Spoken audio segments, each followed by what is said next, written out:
Bonjour Stéphanie Dupuy-Lyon, merci de nous recevoir ici au ministère de la Transition écologique. Vous êtes la directrice générale de l'aménagement, du logement et de la nature. Ça vous fait au moins 3 bonnes raisons d'être concerné au premier chef par la gestion des évolutions des façades littorales dans les années, puis dans les décennies à venir, par les évolutions du trait de côte et par les adaptations à prévoir et à mettre en œuvre. L'actualité dans ce domaine, c'est le projet de loi Climat et Résilience qui a été présenté au Conseil des ministres le 10 février et qui va maintenant être débattu au Parlement et à l'Assemblée nationale à partir du 29 mars. Et en particulier l'article 58 de ce projet qui arrête toute une série de dispositions qui concernent spécifiquement l'évolution des littoraux.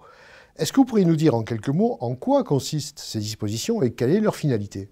Alors merci déjà de me proposer cette intervention et de présenter en effet cet article 58 du projet de loi Climat et Résilience, alors, qui porte sur le renouvellement du cadre juridique pour accompagner en fait l'avenir des territoires littoraux qui sont soumis à l'érosion du trait de côte et surtout leur permettre en fait de mettre en place des projets de recomposition spatiale. Alors ça fait de nombreuses années qu'on avait des rapports, des propositions de loi, des projets de loi qui proposaient l'évolution du cadre législatif et réglementaire pour accompagner ces territoires. Et l'article 58 a vocation à consolider 10 ans de travaux, de recherche et d'observation de ce phénomène pour proposer un cadre renouvelé pour les territoires et les élus qui veulent préparer l'avenir de leur territoire. Alors cet article, il intervient dans cette loi Climat et Résilience qui est issue des travaux de la Commission citoyenne sur le climat, qui n'a pas du tout parlé du littoral, donc il arrive un peu... entre guillemets, comme un cheveu sur la soupe, il était prévu dans un autre projet de loi. Oui, alors la Convention citoyenne, elle s'est attachée à regarder la question du climat et donc et quand même de l'accompagnement de la résilience par rapport aux questions et aux enjeux climatiques. Donc elle n'a pas abordé de manière très précise les questions du littoral. Alors elle a abordé certains sujets qui sont par exemple les questions d'artificialisation et de lutte contre l'étalement urbain qui peuvent tout à fait toucher le littoral et tout particulièrement le littoral. Mais par contre, elle ne s'était pas attaquée, en tout cas elle n'avait pas fait de propositions très précises en matière du recul du trait de côte et de l'érosion du littoral. Et donc on était plutôt initialement en effet hébergé dans un autre cadre de travail législatif qui était le projet de loi 4D. Donc pour différenciation, décomplexification, décentralisation et différenciation. Et puis en dernière ligne droite de préparation de ces deux projets de loi, il a semblé plus judicieux par rapport au titre de cette loi, Climat et Résilience, de retrouver la boîte à outils pour accompagner la résilience des territoires littoraux dans ce projet de loi Climat et Résilience plutôt que dans le projet de loi 4D. Dans cet article 58, il est question de maîtrise foncière, d'exercice d'un droit de préemption, de démolition. Tout ça, ça coûte cher. Alors, à qui vont incomber ces dépenses? Est-ce que c'est l'État qui paiera la facture ou bien est-ce que ce sont les collectivités territoriales? Alors, je vais me permettre, avant de parler de la question du financement et des budgets qu'il faudra allouer, peut-être redire un peu ce qu'il y a dans cet article quand même, détailler un petit peu ces outils et expliquer en fait ce qu'on cherche. Donc en fait, déjà, ce qui est dans cet article 58, ça s'appuie déjà sur les stratégies de gestion intégrée du trait de côte, stratégie nationale, stratégie régionale et stratégie locale. Donc ça ne remet pas en cause cette notion de stratégie intégrée et d'avoir différents leviers pour agir sur cette question de l'érosion du trait de côte. Par contre, il manquait quelque chose, il y avait des manquements, en tout cas il y avait des trous dans la raquette, dans la boîte à outils à disposition des territoires et des élus, mais également des services de l'État, pour accompagner les territoires et prendre en main leur avenir dans le cadre de la confrontation à cet outil. Et ce qui manquait, en fait, c'était la boîte à outils en matière d'urbanisme, d'aménagement et de foncier. Parce que, quelque part, derrière ces stratégies de lutte contre l'érosion, de stratégies d'adaptation, ça repose beaucoup sur une logique de recomposition spatiale. Et donc, du moment où on parle de recomposition spatiale, on avait besoin de revoir la boîte à outils en matière d'urbanisme, d'aménagement de foncier. Et donc, en fait, cet article 58, il vise 4 points vraiment très importants. C'est d'abord améliorer la connaissance en fait du phénomène et de pouvoir en fait informer sur le recul du trait de côte, à la fois au niveau des documents d'urbanisme sous la forme de cartographie et également vis-à-vis d'acquéreurs locataires en fait sur des mutations ou des évolutions de propriétés de biens qui pourraient être soumis dans les 100 ans qui viennent à ce phénomène. Donc ça c'est le premier bloc en fait de mesures qui sont hébergées dans cet article 58. Le deuxième bloc de mesures, c'est qu'il faut qu'on arrive à apporter des solutions aux biens qui sont déjà existants. Voilà, donc ça c'est un autre sujet très, très important.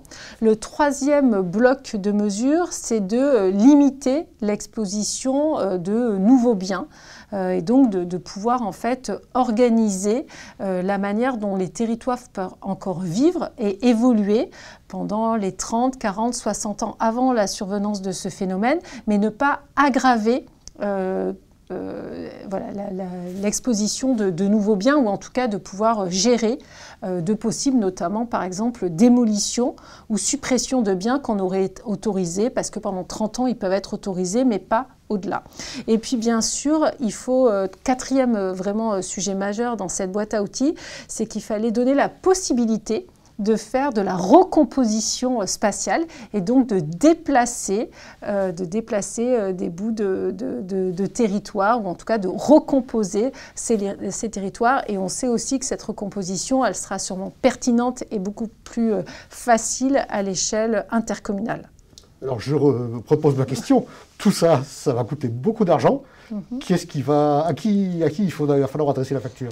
Alors, on est en train déjà de réévaluer exactement combien cela va coûter parce que c'est un phénomène qui s'étale quasiment sur 100 ans. Donc oui, en effet, ce sont des budgets conséquents, mais on n'est pas sur des budgets qu'il nous faut dans les 2-3 ans qui viennent. C'est une dépense qui va déjà s'étaler dans le temps.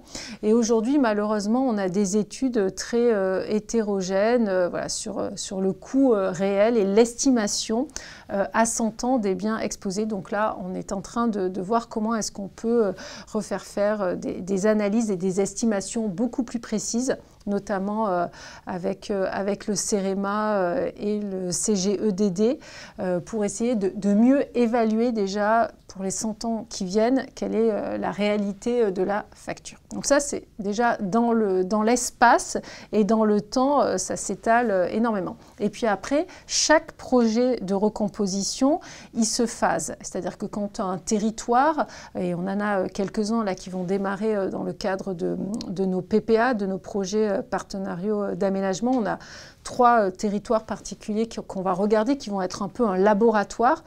Quand un territoire se saisit du sujet, que des élus souhaitent s'engager dans une recomposition spatiale, on a tout un phasage. Et donc, il peut y avoir même une temporalité des projets qui sont quasiment de 10 à 15 ans. Donc, même à l'intérieur d'un projet, il y a une temporalité.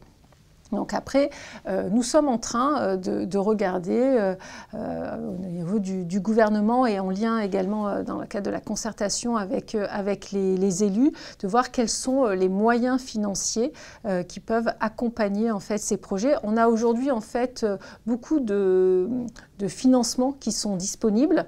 Mais le reproche qu'on peut faire, c'est que il y a trop finalement de sources de financement possibles, pas toujours totalement bien articulées, et puis qui correspondent à certains phasages, c'est-à-dire au moment de l'étude, de l'élaboration de stratégies. On peut avoir aussi des moyens qui peuvent être déployés au moment de la préemption avec les établissements publics fonciers quand ils existent sur ces territoires, mais ils n'existent pas de partout. Et puis on a aussi des cas de gestion, d'expropriation à faire. Donc en fait, selon le phasage et la typologie, la nature du besoin, c'est vrai qu'on a encore un petit peu soit des trous dans la raquette en termes de financement, soit des besoins d'articulation ou de gouvernance un peu différente des financements. Mais je vous le redis, en fait, on est aussi dans quelque chose où on n'a pas besoin de répondre dans les 10 ans qui viennent à trouver en fait voilà, les voies de financement qui vont s'étaler sur 100 ans. Donc maintenant, on réfléchit quand même à trouver ces voies de solutions plus pérennes et plus faciles pour les territoires. Quelle est la stratégie qui sous-tend ces dispositions? Quels en sont les grands principes? Est-ce que l'idée, c'est libre évolution des littoraux, ou à l'inverse, est-ce que c'est la défense contre la montée des eaux, quoi qu'il en coûte, ou bien est-ce que c'est une adaptation en fonction des spécificités des territoires et des enjeux propres à chacun des territoires? Alors, il y a plusieurs philosophies, mais peut-être déjà, vous avez parlé de la montée des eaux. Là, je suis sur un phénomène, pas de submersion marine, mais de recul du trait de côte et d'érosion. Alors, il y a une première philosophie, c'est qu'on est face à un risque naturel, mais à un risque naturel qui est prévisible, contrairement à certains autres risques naturels qui sont moins prévisibles ou voire totalement imprévisibles. Là, on sait que ce phénomène-là, il est à la fois lent sur certaines de nos côtes, un peu plus rapide sur ces dernières années. On a vu des phénomènes s'accélérer et qui se cumulent d'ailleurs avec d'autres risques, dont le risque moins prévisible de submersion marine. Donc déjà, première philosophie, c'est qu'on est face à un risque naturel, mais un risque naturel de nature un peu différente des autres risques, c'est-à-dire c'est un phénomène prévisible. Et donc, qui dit phénomène prévisible, ça s'anticipe. Et donc là, c'est la deuxième philosophie de cet article 58 et de ce projet qui est porté par un ensemble d'acteurs, parce que vous parlez de ma direction, la Direction générale de l'aménagement, du logement et de la nature. Donc il y a d'un côté la Direction de l'eau et de la biodiversité, de l'autre côté la Direction de l'habitat, de l'urbanisme et des paysages qui travaillent à ce phénomène-là, mais bien sûr mes collègues de la Direction générale de la prévention des risques. Donc c'est vraiment un projet qui est coporté en interne du ministère de la Transition écologique et même coporté en interministériel avec le ministère de la Justice, le ministère des Comptes publics, le ministère aussi de la Cohésion des territoires avec notamment la Direction générale des collectivités locales. Donc en fait, la deuxième philosophie de ce projet, c'est qu'en fait, il faut qu'on agisse en matière de recomposition spatiale et donc il fallait qu'on ait les outils en matière de planification, d'aménagement et d'urbanisme.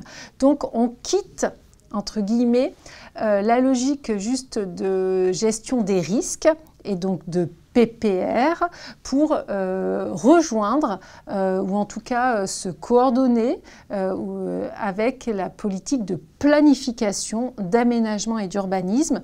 Donc c'est pour ça qu'on complète en fait le code de l'urbanisme avec cette boîte à outils rénovée. Donc ça c'est le deuxième élément de philosophie qui sous-tend ce projet-là. Et peut-être le troisième élément, vous l'avez très bien dit, c'est la question de la différenciation. C'est-à-dire qu'après ces territoires, ils peuvent être soumis seulement à ce risque naturel prévisible. C'est compliqué, mais c'est peut-être un peu plus simple à gérer. Et puis, dans certains autres territoires, ça se cumule. Ça se cumule avec des risques naturels, mais plus imprévisibles, des risques majeurs. Donc déjà, qui commencent à contraindre un peu la capacité d'agir et d'action. Et donc, du coup, la troisième philosophie, c'est vraiment une question de différenciation. C'est-à-dire qu'il y a une résultante territoriale propre à chaque territoire qui est soumis à un ou plusieurs risques, prévisibles ou non prévisibles, une capacité de recomposition spatiale qu'on n'a pas de partout, une volonté aussi de recomposition spatiale qui n'est pas forcément, comment dirais-je, portée par tous les élus.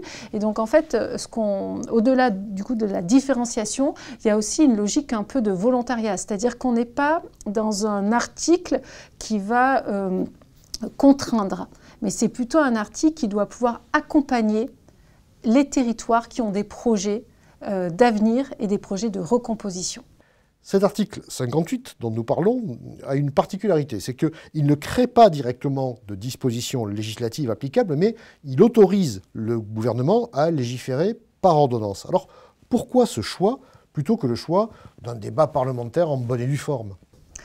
Alors sur ce sujet, il y aura sûrement un débat parlementaire. Donc comme on l'a vu tout à l'heure en début d'entretien, il était prévu normalement d'héberger ce dispositif dans le projet de loi 4D. Il y a un choix qui a été fait via une saisine rectificative de le faire porter dans le projet de loi climat et résilience parce que ça avait c'est un vrai sujet climatique et c'est un vrai sujet d'accompagnement et de la résilience des territoires. Donc il n'y a pas de sujet sur le fait que ça soit hébergé dans ce projet de loi climat et résilience. Et du coup, on a fait une saisine rectificative avec un article d'habilitation à légiférer par ordonnance, mais nous sommes en train de voir au moment où le débat parlementaire va s'ouvrir, comment est-ce qu'on pourrait avoir une transformation de certaines parties en articles en dur et que le débat soit porté au niveau des assemblées dans les semaines qui viennent. Et tout ça, bien sûr, en concertation avec les élus, à la fois du littoral et notamment l'ANEL, et puis plus globalement les élus des intercommunalités ou de l'AMF. Comment est-ce que cette action de gestion du trait de côte s'articule avec d'autres politiques publiques ? Par exemple, le développement économique. On peut penser à la question qui est en cours de concertation de l'aménagement du canal du Rhône à Sète et du port de Sète, ou bien de la stratégie nationale de la biodiversité, son troisième volet, la SNB 3, qui est en cours d'élaboration et qui interviendra dans la formalisation, interviendra après que la loi aura été votée. Alors, il y a toujours nécessité de concilier différents sujets, différents enjeux, des enjeux économiques et de développement, des enjeux plus de protection et de préservation. Je pense, la gestion du trait de côte et ce qu'on propose et la philosophie que j'ai mentionnée tout à l'heure, on est vraiment sur une conciliation à la fois de vivre avec un phénomène, de l'anticiper, mais en essayant quand même de continuer à permettre à des territoires de se développer.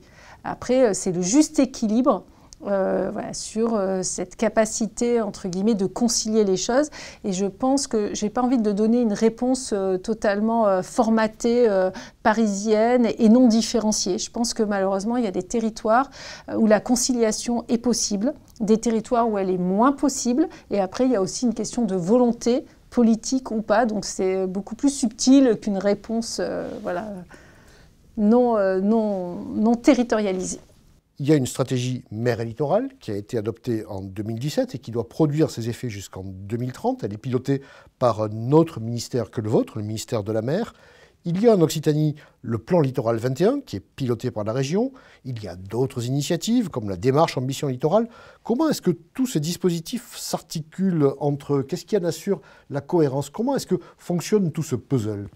Alors, en fait, c'est à la fois la richesse de notre organisation française, à la fois entre l'État, d'une part, et les collectivités territoriales, et puis l'administration centrale et nos services déconcentrés.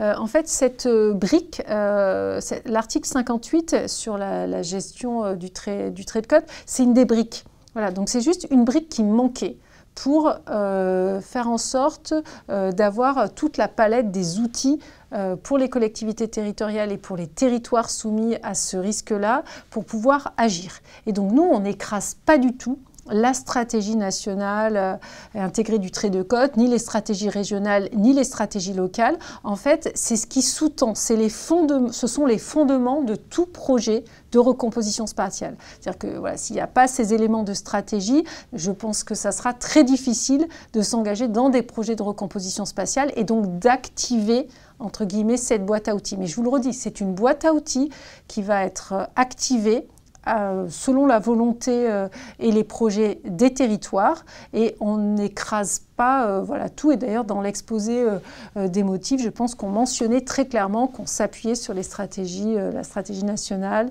régionale et locale de gestion intégrée du trait de côte. Merci Stéphanie Dupuy-Lyon. Merci à vous, bons travaux.